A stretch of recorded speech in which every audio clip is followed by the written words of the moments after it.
Bismillahirrahmanirrahim. Perkenalkan, kami peserta Latsar CPNS 2019 gelombang 1 angkatan 1 kelompok 2 dengan saya sendiri Fatni SPD sebagai ketua kelompok yang beranggotakan Nur Halija SPD, Abdul Haris SPD, Elvira Yewastin SPD, Masita SPD.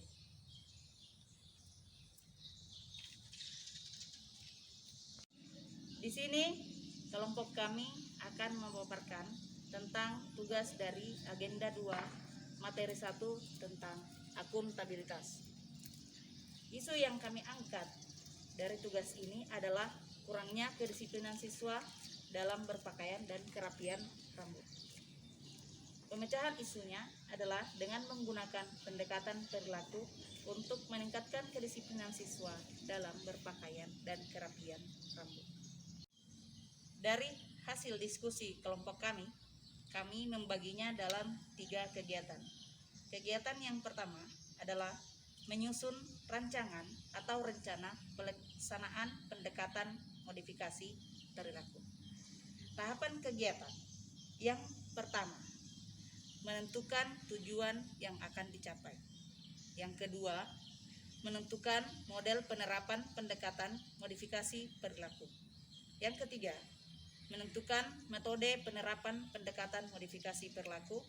Yang keempat, menentukan media yang akan digunakan dalam penerapan pendekatan modifikasi perilaku. Dan yang terakhir atau kelima, menyusun prosedur penerapan pendekatan modifikasi perilaku.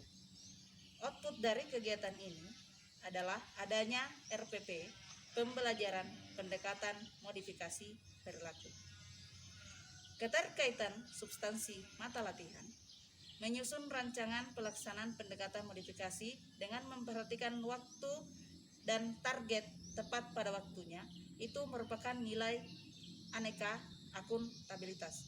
Kemudian menyusunnya dengan secara hati-hati merupakan nilai aneka etika publik.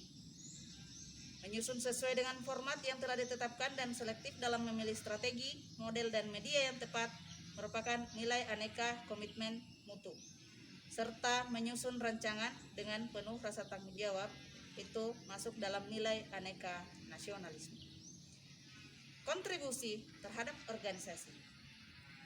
Penerapan dan pelaksanaan pendekatan modifikasi perilaku yang menarik dapat meningkatkan kemandirian dan percaya diri. Hal ini sesuai dengan visi sekolah, yaitu terwujudnya pelayanan optimal bagi siswa yang beriman, bertakwa, santun, terampil, mandiri, dan berperan serta dalam kehidupan bermasyarakat, berbangsa, dan bernegara.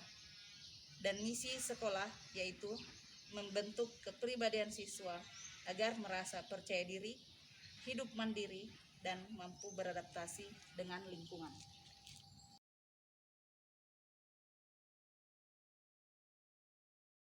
Kegiatan yang kedua adalah dengan melakukan koordinasi dan kolaborasi dengan guru lain terkait penerapan pendekatan modifikasi perilaku. Ada 3 tahapan kegiatannya.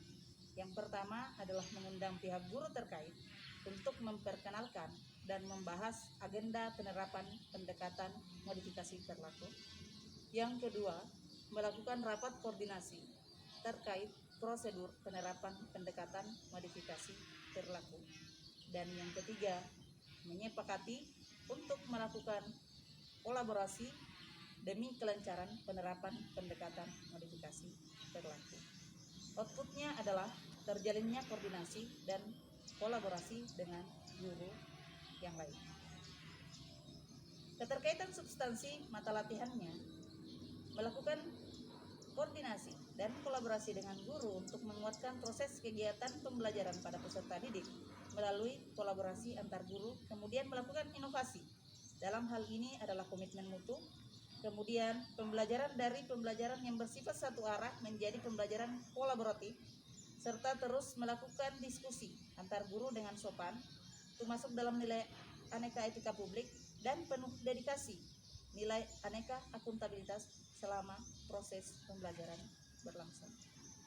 Kontribusi terhadap organisasi adalah dengan terlaksananya pembelajaran secara kolaboratif, berarti mewujudkan visi sekolah, yaitu terwujudnya pelayanan optimal bagi siswa yang beriman, bertakwa, santun, terampil, mandiri, dan berperan serta dalam kehidupan bermasyarakat, berbangsa, dan bernegara.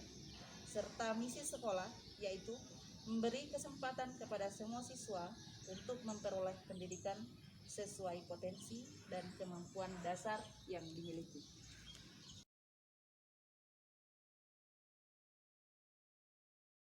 Kegiatan yang ketiga adalah melakukan komunikasi dengan pihak orang tua peserta didik dalam rangka penerapan pendekatan modifikasi berlaku. Tahapan kegiatannya ada 3. Yang pertama adalah menyampaikan maksud dan tujuan komunikasi, dalam hal ini penerapan pendekatan modifikasi berlaku. Yang kedua, meminta izin kepada orang tua atau wali peserta didik agar anaknya hadir di sekolah mengikuti kegiatan pembelajaran. Yang terakhir, meminta dukungan kepada pihak orang tua atau wali agar penerapan pendekatan modifikasi berlaku dapat berjalan dengan lancar. Output dari kegiatan ini adalah terjalinnya komunikasi yang baik antara guru dan orang tua peserta didik. Keterkaitan substansi mata latihan dalam proses komunikasi dengan orang tua atau wali peserta didik, saya mengajukan konsep yang telah disusun dan menerima masukan dari orang tua peserta didik, sehingga setiap kegiatan yang akan dilakukan selama aktualisasi efektif dan efisien.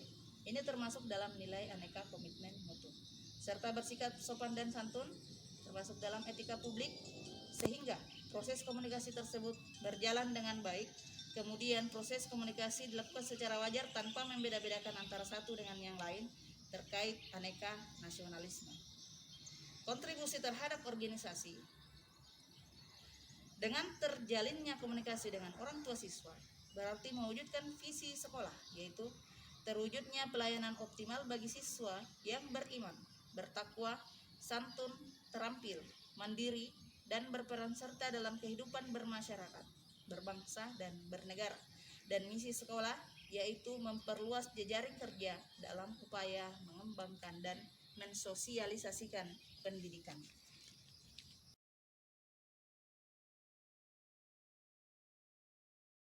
Demikianlah pemaparan hasil diskusi kelompok kami, dan kami ucapkan banyak terima kasih. Saya akhiri. Assalamualaikum warahmatullahi wabarakatuh.